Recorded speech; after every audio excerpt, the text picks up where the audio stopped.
Pak Jokowi udah minta maaf berulang kali, tetapi buzzernya itu masih menjilat berkali-kali. Kan itu konyolnya tuh, dan pembelaan terhadap Jokowi itu masih aja tuh. Yang buzzer ini yang jadi masalah, karena bagi mereka, kalau konstruksi politik berubah, maka mereka itu nggak jelas itu menjadi puing apa-apa itu kan. Jadi buzzer-buzzer ini masih menggantungkan harapan pada Jokowi, seolah-olah Jokowi masih punya kuasa itu. Padahal dalam hitungan hari itu selesai semua. Nah itu mungkin yang jadi semacam refleksi Pak Jokowi untuk mulai meminta maaf. Tetapi orang akan ingat bahwa iya, dalam soal hari-hari ini, soal dinasti anak-anaknya itu jalan terus. Jadi apa yang hendak dimaafkan kalau perilaku politik beliau itu tetap di dalam upaya untuk mencari celah, menyelundupkan kepentingan dinasti. Itu problemnya di situ kan. Jadi antara ucapan, keinginan dan perbuatan itu jauh sekali itu api dari panggang.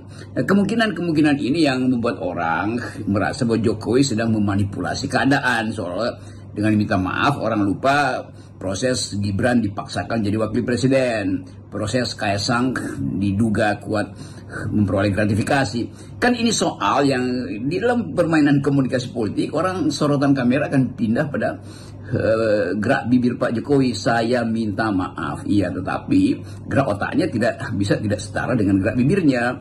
Jadi netizen tentu mulai mencurigai ada apa sebetulnya. Dan pada saat yang sama kita mulai melihat bahwa kondisi politik kita memang ada di dalam kecemasan atau paling nggak kegelisahan tuh.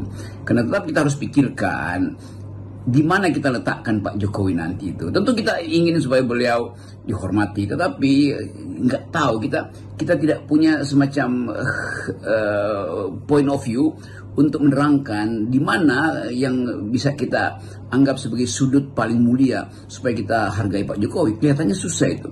Kecuali Pak Jokowi memilih misalnya untuk meneruskan proyek di IKN, dan kendati Pak Prabowo sangat mungkin tidak akan berkantor di IKN, tapi kalau Pak Jokowi bilang oke, saya warga negara, saya mulai ide itu, kendati saya bukan lagi presiden, tapi saya mau lihat perkembangan ibu kota itu, maka saya akan pindahkan keluarga saya untuk tinggal di IKN. Itu mungkin sensasional memang, tetapi kan mesti ada radikal isu yang diucapkan untuk menandingi isu-isu radikal lainnya yang dipromosikan oleh netizen, yang tetap di dalam terminologi Mulyono, Fufu Fafa segala macam tuh. Jadi kelihatannya itu yang menggelisahkan beliau. Saya sesungguhnya, Bung Rocky, ya lebih tertarik mengamati apa respon netizen terhadap permintaan maaf Pak Jokowi itu. Karena ketika ada yang mengunggah permintaan maaf, terus sambil diberi pertanyaan, gimana guys, maafin nggak ya? Itu respon dari netizennya, Anda pasti sudah duga lah. Rata-rata semua menolak, dan ekspresinya sih macam-macam. Tapi intinya mereka itu tidak mau memaafkan Jokowi yang mereka nilai sudah membuat kerusakan luar biasa selama 10 tahun berkuasa. Dan yang paling banyak disoroti itu karena ya namanya netizen ini pasti soal Gibran dan Fufu Fafa. Ya, elit politik mungkin bisa memaafkan atau bahkan rekonsiliasi, seperti keinginan Pak Jokowi supaya dia berdamai dengan Ibu Mega. Itu ya bisa aja ada yang perantarai, walaupun itu juga sulit. Tetapi yang lebih sulit lagi adalah netizen. Apakah netizen mau memaafkan perilaku politik Pak Jokowi yang bersifat cawe-cawe, dinasti segala macam, yang tidak berpikir jangka panjang, hanya ingin memuliakan anak-anaknya. Kan yang punya problem di masa depan adalah netizen. Kalau netizen mulai berpikir dari sekarang, ya kalau Pak Jokowi betul-betul punya beradab secara politik ya, beradab politik artinya tahu bahwa mesti ada kompetisi sehat tuh. Maka mestinya Gibran tidak dipaksakan, atau Pak Jokowi bilang demi kompetisi sehat nanti di 2009 maka saya batalkan Gibran, saya tarik lagi itu. Masih mungkin, nggak mungkin aja. Tetapi kelihatannya Pak Jokowi nggak mau melihat itu. Jadi bagi netizen, Pak Jokowi itu tetap dianggap berambisi untuk menutup kompetisi di 2029 dengan menjadikan Gibran calon wakil presiden hari ini. Itu artinya dia akan jadi presiden 2029. Kan itu yang dianggap tidak fair tuh buat anak-anak muda yang seumur Gibran, yang punya kapasitas berpikir yang brilian, yang mampu untuk melihat masa depan berdasarkan metodologi ilmu pengetahuan yang secara nyata membina karir politiknya. Banyak anak-anak muda yang ada di partai Demokrat, saya lihat banyak, Gerindra juga banyak anak muda, Golkar apalagi itu banyak anak muda tuh. Kan bagi anak-anak muda ini, dia bukan sekedar iri, merasa dibuat tidak nyaman oleh kedudukan Gibran yang udah satu langkah maju, sementara bapaknya itu tidak peduli dengan sifat kompetitif. Jadi bagi netizen, mungkin netizen akan bilang, iya gimana gue maafin lu udah berbuat curang sehingga lu menghambat misi dan langkah kita untuk pergi ke 2009. Kan Gibran udah pasti udah punya tiket. Nah kita apa? Jadi Pak Jokowi mesti tanya pada netizen mau dimaafin apa enggak tuh. Tapi sekali lagi problem ini kan problem yang dari awal kita tahu bahwa Pak Jokowi nanti akan terjebak tuh, dan belum dia terjebak sekarang bahwa dia disinisi oleh netizen, bahkan diolok-olok oleh netizen. Kan itu menyakitkan. Itu artinya impactnya juga ada pada keluarganya, pada anak-anaknya tuh. Jadi ini bukan problem kalau Pak Jokowi meminta maaf, ini bukan problem elite yang dengan mudah tuh tertambah untuk saling memaafkan. Ini problem generasi yang merasa terzolimi secara politik oleh perilaku Pak Jokowi yang hanya memuliakan dinastinya tuh, sehingga menutup kompetisi sehat di antara anak muda tuh. Dan bagi netizen dari awal mereka udah tahu bahwa yang jadi wakil presiden bukan anak muda tapi anak Pak Jokowi. Kan itu semacam sinisme untuk mengatakan bahwa kompetisi dari awal ditutup oleh Pak Jokowi. Ini ya sangat terlihat ya Bung Rocky ini. Semakin mendekati hari dia lengser dari jabatannya, kecemasan Pak Jokowi itu semakin meningkat. Semakin mendekati hari hari berhentinya kekuasaan Pak Jokowi, semakin beliau cemas tuh. Padahal orang Indonesia dengan mudah menganggap ya udah yang terjadi udah terjadi. Tapi sekali lagi yang sudah terjadi itu harus diukurkan pada kemasukakalan peristiwa-peristiwa politik kemarin. Apakah masuk akal memaksakan anak-anaknya untuk masuk dalam politik tanpa melalui filter? Kan Gibran tidak selesai misalnya sekolah di PDIP, tiba-tiba udah dipaksa itu kan. Karena mestinya Gibran itu ditrain di PDIP supaya dikader di PDIP, bukan dikader oleh bapaknya sendiri melalui pamannya kan. Itu yang akan diingat terus. Jadi semua hal yang pernah kita bicarakan akhirnya muncul sebagai problem tuh. Kita dulu pernah ingatkan Pak Jokowi supaya hati-hati karena Anda itu begitu mengunggulkan Gibran, itu artinya Anda melecehkan hak-hak pemuda lain untuk berkompetisi itu hanya demi keinginan untuk melanjutkan kekuasaan.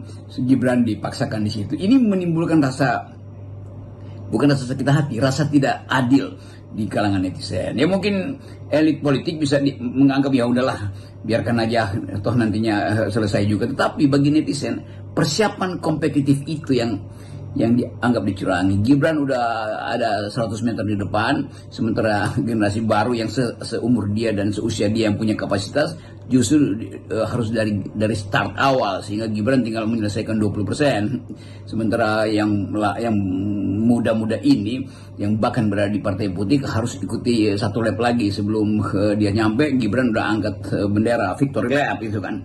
Jadi kita mau lihat bagaimana soal-soal semacam ini jadi pikiran netizen. Saya bicara dengan mereka dan mereka anggap bahwa ya tidak jujur lah. Masa kita berkompetisi di 2029 dengan seseorang yang tinggal 1 meter lagi udah masuk garis finish kan? Itu yang juga sebetulnya pelajaran baik untuk kita renungkan, terutama Pak Jokowi itu, bahwa Anda itu lakukan sesuatu yang tidak etis dan itu diingat oleh netizen. Jadi kalau mau minta maaf ya bikin pertemuan atau munas netizen untuk minta maaf pada netizen, munaslup netizen ya. Itu intinya tuh ya. Kalau lembaga survei ya tentu akan lakukan pencitraan lagi tuh. Selama masih ada uang mengalir ke lembaga survei, selama itu Pak Jokowi masih akan dicitrakan sebagai seseorang yang penuh dengan kesederhanaan, sangat humble, full heartedness, hidup dengan hati nurani. Tetapi bagi netizen itu omong kosong, itu bohong. Jadi lembaga survei ini juga bertanggung jawab mencitrakan Presiden Jokowi melampaui kapasitasnya. Itu perkara kita hari ini. Nah, kalau kita balik ke soal tadi permintaan maaf Pak Jokowi itu ya, apa sungguhnya sih yang ada di balik permintaan maaf Jokowi itu? Ini hanya sekedar basa-basi, formalitas, atau apa? Kalau saya mesti terangkan, kata maaf itu, forgiveness, itu betul-betul kata yang datang dari semacam pemberontakan psikologi itu. Kalau kita uraikan itu secara psikoanalisa, minta maaf itu artinya ada duel batin di dalam diri kita, lalu keluar kata maaf itu. Artinya mesti ada semacam pertobatan atau kegelisahan moral yang menyebabkan kata itu muncul tuh. Jadi kata maaf itu adalah kata yang sangat sakral, yang hanya mungkin keluar kalau seseorang betul-betul menghayati kesalahan dia itu. Tapi itu nggak mungkin kita lihat pada Pak Jokowi karena masih pamer-pamer terus, masih berupaya untuk pencitraan kan. Jadi ada yang palsu di situ tuh, dan itu yang memungkinkan kita melihat kok di ujung bahkan kekuasaannya udah lumpuh itu, kepalsuan itu masih ada, dan orang tetap akan hitung itu bahwa kemungkinan peristiwa crash landing itu bakal terjadi itu. Jadi bukan kita menakut-nakuti, karena kita bangsa yang mengerti apa artinya memberi maaf dan apa artinya minta maaf. Datang dari keteguhan moral seseorang untuk mengatakan saya bersalah dan saya banyak melakukan tindakan yang buruk, terutama saya membangun dinasti. Nah, kata maaf itu timbul kalau ada penyesalan, dan penyesalan itu berakibat. Apa akibatnya? Tarik semua keistimewaan yang pernah diberikan Pak Jokowi pada keluarganya, kan itu dasarnya kan. Jadi kalau itu tidak terjadi ya mungkin orang ya forgive but not forget gitu kira-kira kan. Ya dimaafin tapi kita tidak ingin lupakan itu. Itu juga udah maksimal tuh. Jadi hari-hari ini kita mulai membaca bagaimana kekuasaan itu merentang dari keangkuhan, tumbuh di dalam kemunafikan, lalu berakhir di dalam penyesalan kan. Itu siklusnya begitu kan. Semacam kalau saya pakai istilah sunatullah nanti dianggap seolah-olah saya berkhotbah pula. Itulah yang kita sebut sebagai reflux, bukan refleksi ya, reflux apa namanya itu, reflux itu dia pantul balik, dia kayak lambung kita itu kalau tidak terlatih, begitu kita makan sesuatu yang agak asam atau pedas, dia reflux, dia berontak lambung itu lalu memproduksi asam lambung tuh, lalu kita terbakar tenggorokan kita itu, maka timbullah apa namanya itu GERD itu, gastroesophagus reflux disease itu.